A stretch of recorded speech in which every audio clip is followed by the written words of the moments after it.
An elderly man through his K9's German shepherd from the 15th floor. What happened next will shock you. He was a retired K9 hero, loyal, disciplined, and brave, but after years of service his fate took a dark and heartbreaking turn, when a desperate elderly man made a cruel and irreversible decision. No one expected what the German shepherd would do next, or who would come into his life at the exact moment he needed a miracle. This isn't just a story about survival. It's about redemption, loyalty, and a second chance that no one saw coming. Before we begin, make sure to subscribe to the channel, like this video, and turn on notifications. This helps us bring more inspiring stories like this to you. The screams came first. A woman walking her baby in the courtyard below dropped her coffee and looked up just in time to see a dark blur fall past her line of vision, then the thud. Neighbors gasped, some frozen in shock, others rushing toward the source of the noise. On the cold concrete at the base of a high-rise apartment building in downtown Chicago lay a German shepherd, his body twisted unnaturally, blood pooling around him, but his chest still moving. He was alive, barely one. Teenage man who had been skateboarding nearby tore off his hoodie and ran to the dog's side. "Somebody call 911, please, he's breathing." His voice cracked with panic. The building security guard sprinted over, already on the radio. Residents leaned out of windows, cell phones raised. The whispers started. Immediately, he fell from the 15th floor. Someone said the old man up there threw him. The old man, apartment 1507. Within minutes, paramedics arrived. They carefully lifted the German shepherd onto a stretcher made for large dogs. His breathing shallow, his eyes fluttering closed. His front leg was clearly broken. The fall had fractured several ribs, but the look in his eyes before they shut was not one of pain. It was betrayal. At the city animal trauma center, Dr. Melissa Hart hadn't had a lunch break in 12 hours, but when she saw the gurney roll in, she stopped everything. "What happened to him?" she asked, already pulling on gloves. "Fell from a building, 15th floor. They think someone pushed him." The paramedic replied. Melissa leaned in close. The dog's coat was scarred, his ears clipped. She could tell immediately this was no ordinary pet. "He's a Conno," she whispered. The dog's tags were missing, but the signs were there.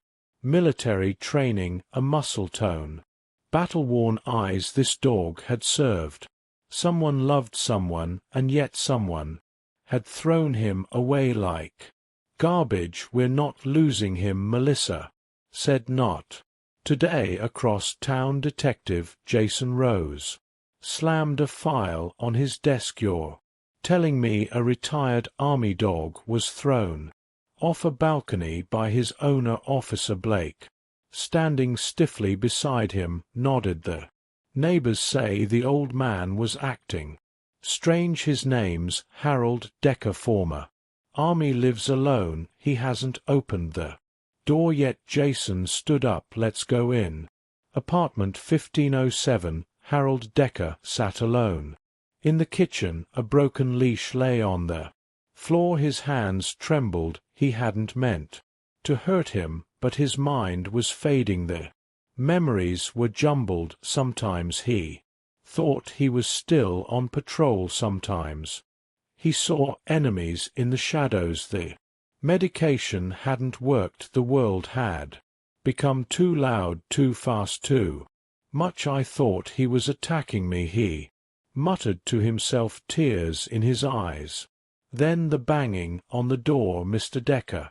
This is the police. Open up. Harold didn't move, but in his heart something cracked. He remembered the dog's name, Shadow, and in that moment he realized he had pushed away the only living soul who had never given up on him. Back at the trauma center, Melissa sat beside Shadow's crate. The dog was sedated, hooked to 4 fluids, his body wrapped in bandages, but his heart was still beating.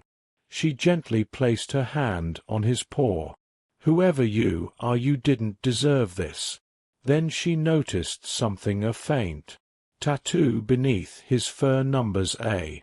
Military ID. Her eyes widened. This dog had a past, and now someone needed to uncover it, because whatever happened on that balcony wasn't just an accident. It was the beginning of something much deeper. Melissa Hart had treated hundreds of dogs in her 10 years as an emergency vet, but none had shaken her quite like this one. Shadow, though no one knew that was his name, yet had survived a fall that should have been fatal. He had 2 fractured ribs, a shattered front leg, internal bleeding, and deep bruising across his spine, but he was breathing.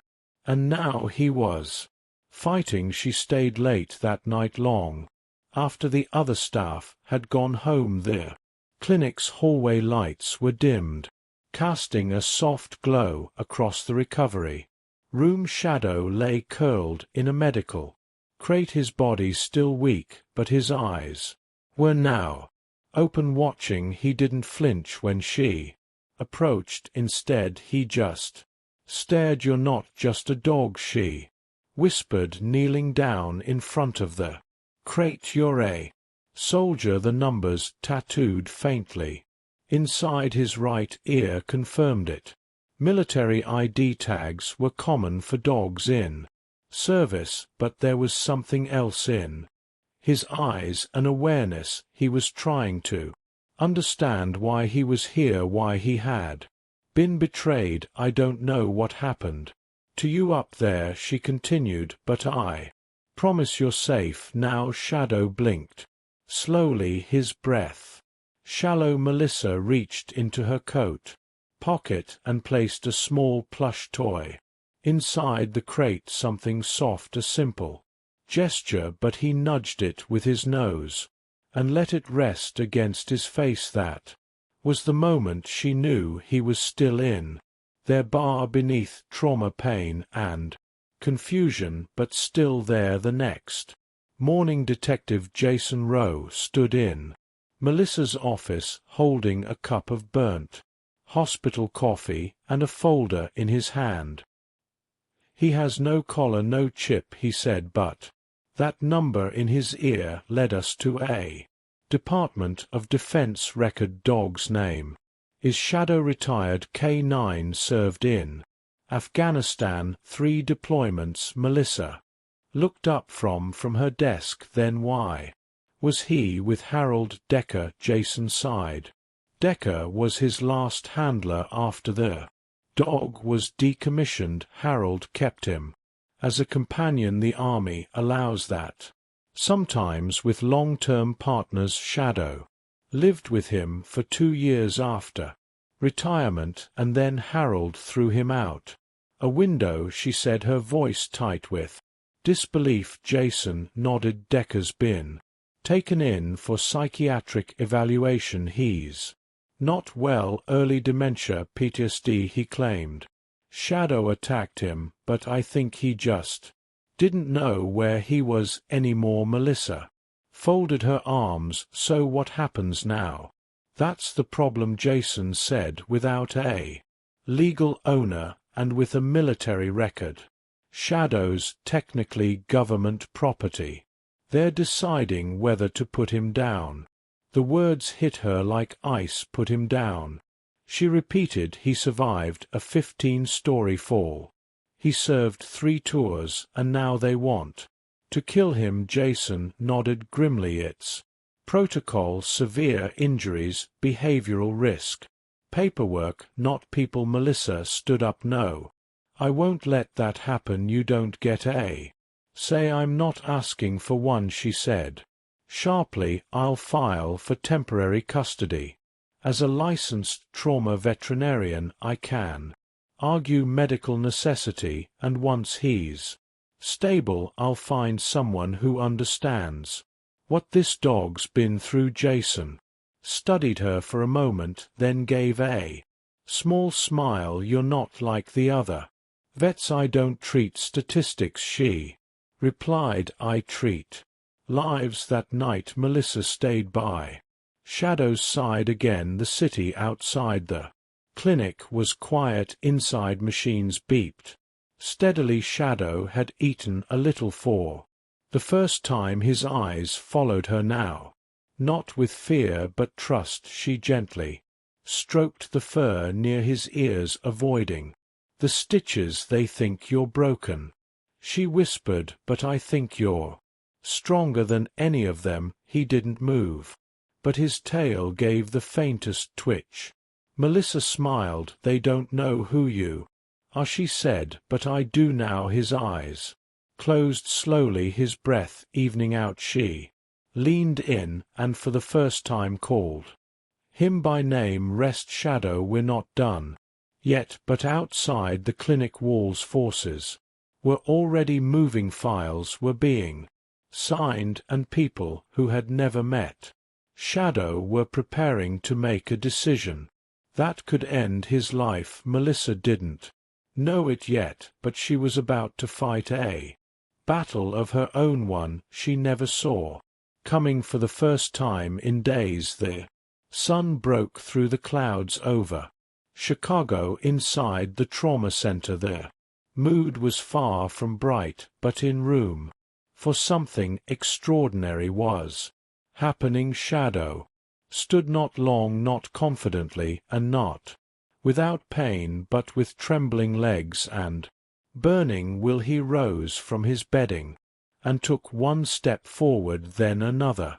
Melissa standing silently just outside his crate held her breath. Her heart was in her throat. He stumbled, then steadied himself. Good boy, she whispered, barely containing the emotion in her voice. That's it, Shadow, that's how we fight. Shadow looked up at her, and for the first time his eyes didn't just follow her out of instinct. They recognized her. Something in the depth of his gaze told Melissa she wasn't just another caretaker. She was the one person left in the world who hadn't given up on him, and she couldn't because the clock was ticking. That afternoon Melissa sat across from a cold-faced woman in a gray suit at the Department of Defense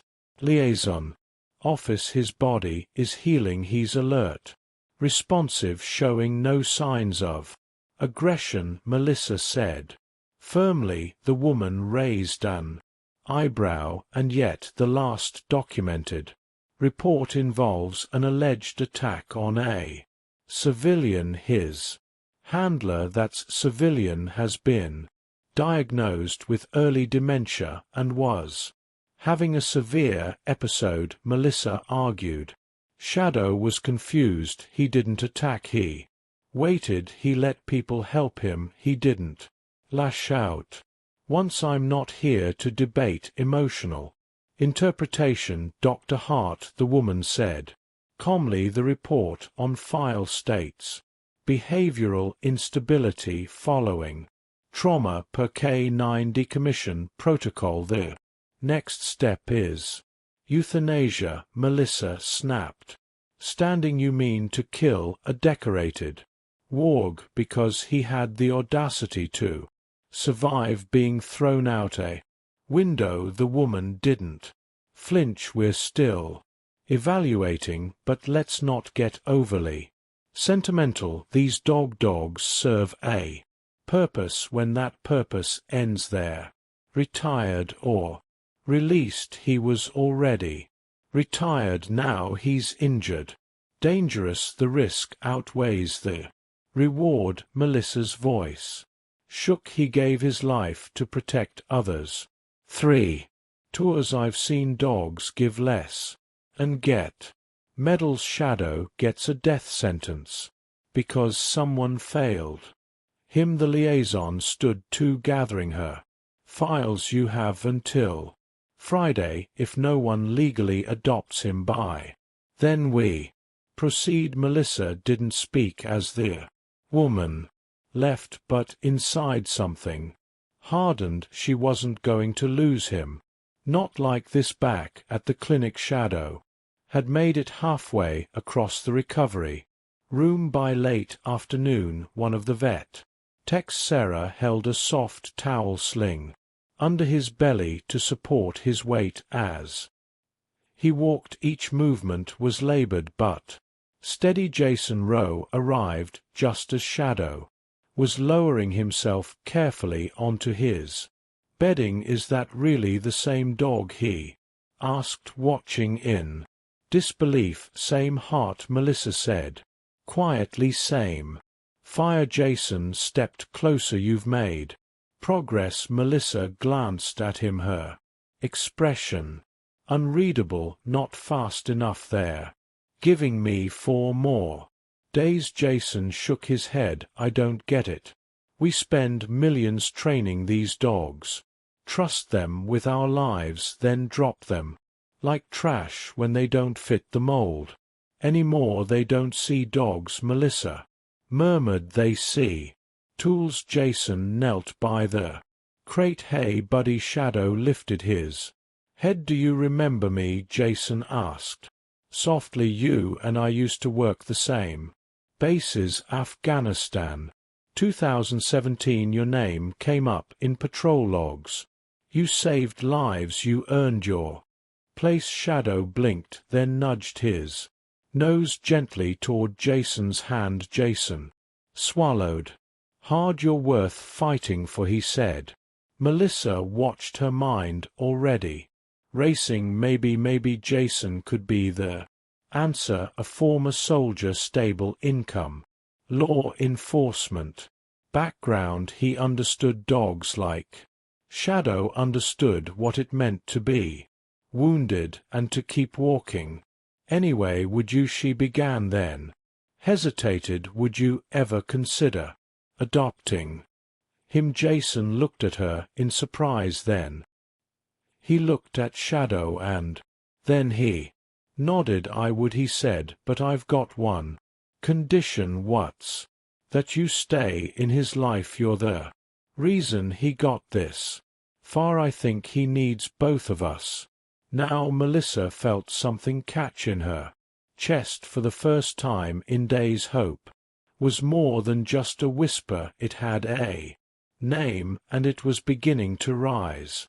Friday. The word echoed through Melissa's head like a ticking clock. 2 days. That's all they had. Shadow had made remarkable progress. He could now walk 10 ft without assistance. He responded to his name, obeyed simple commands, and had even begun wagging his tail faintly when Melissa or Jason entered the room. But for the Department of Defense none of it mattered. A single form, a single stamp, and everything they had fought for would be erased. Melissa spent her mornings at the clinic and her evenings writing appeal letters, calling military contacts, emailing senators. Some promised to look into it.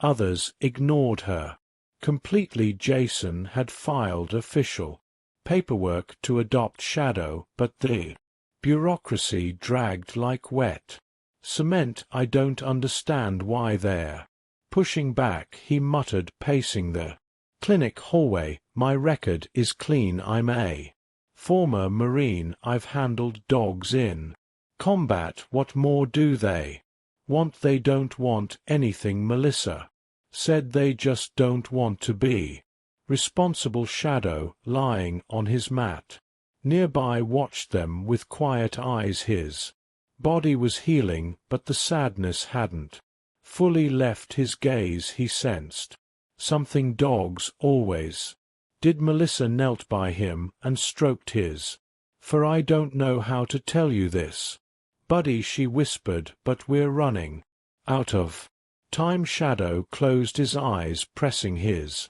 head gently into her hand. Later that afternoon, an envelope arrived at the clinic. Jason opened it while Melissa held her breath. Then she saw his face go cold. "They're denying the adoption request," he said, voice low. "Said they flagged Shadow as potentially unstable and unsuitable for reintegration." Melissa felt like the air had been sucked out of the room.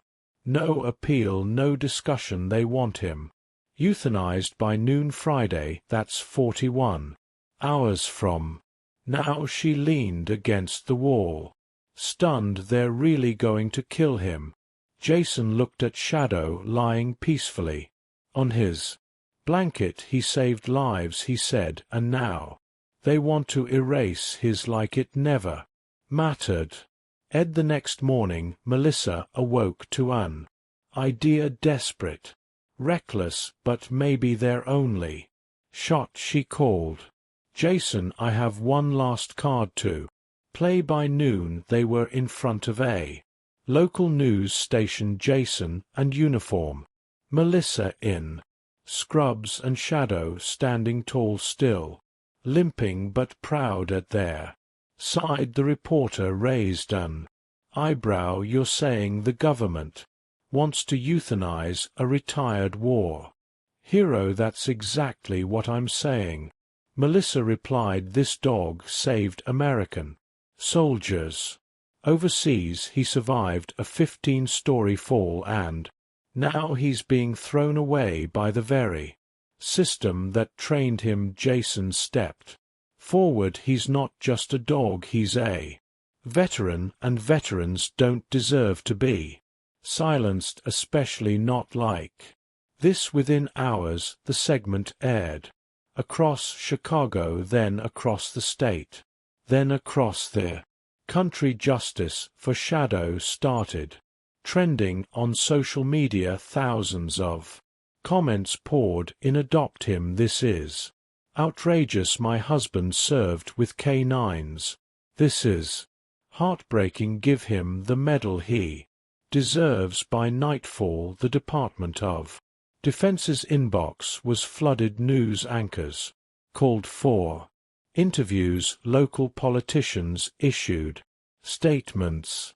Melissa watched it all unfold in disbelief. Her hands trembled as she scrolled through the outpouring of support. Shadow lay at her feet, his head resting on her boot. He didn't know what was happening out there, but he knew something had changed. People were fighting for him, and for once he wasn't alone. But at 11:42 a.m. the next day, just 18 minutes before the execution order was set to go into effect, Melissa received a final email. Order halted, review pending. She sank into her chair and let out a breath she didn't realize she'd been holding for days. Jason, reading over her shoulder, broke into a grin. "We bought time." Melissa looked down at Shadow, who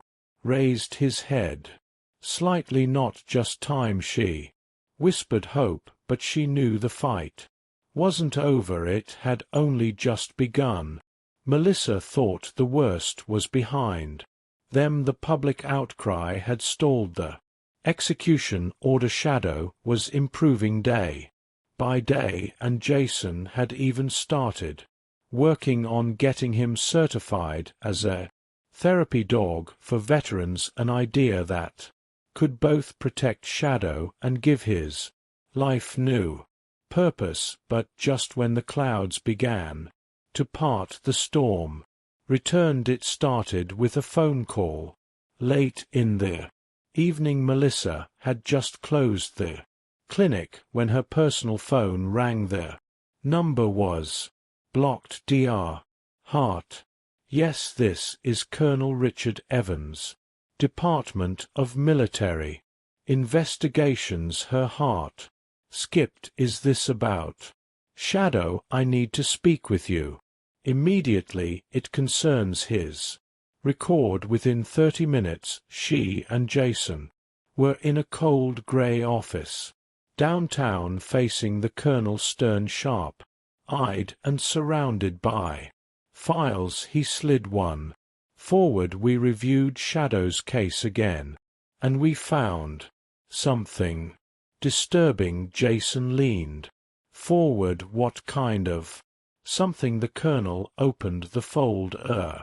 A series of incident reports, dates, coordinates, names, and one photograph. A dusty military compound in Kandahar, 2019. In the center, Shadow bearing his teeth held back by his handler. Blood on their ground. Chaos in their background. This, Colonel Evans said, was a fatal mission. A civilian casualty. The reports were sealed until now. Melissa's hands trembled. What are you saying? There are claims, he continued, that Shadow misfired, that he attacked a civilian interpreter during an ambush. The army covered it up to protect morale, but now that he's back in the public eye, some want justice. Jason stood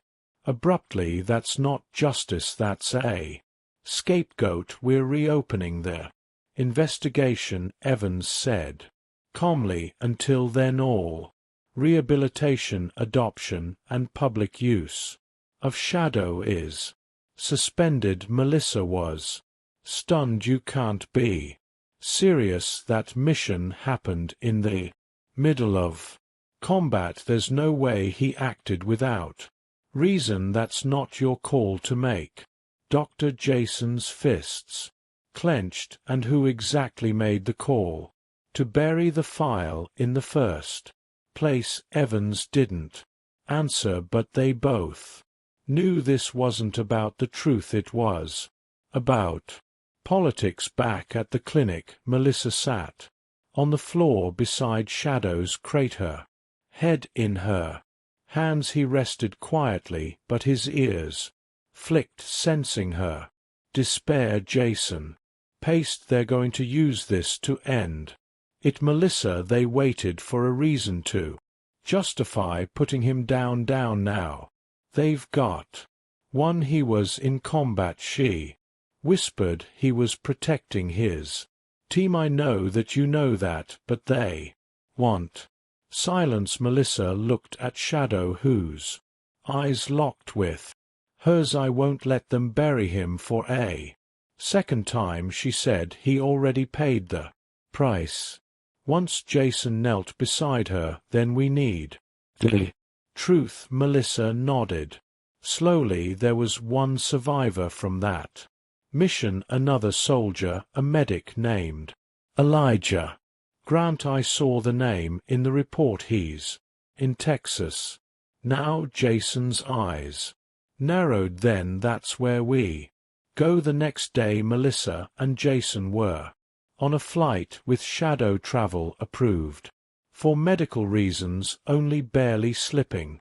through before the suspension order was finalized. In a quiet rural town outside Houston, they found Elijah Grant on a small ranch with goats, chickens, and an artificial leg. The man looked surprised, but not unhappy to see them. Shadow, he said softly, crouching to his knees. The dog sniffed him, then licked his hand. You remember me, Elijah whispered. Melissa stepped forward. We need to know the truth.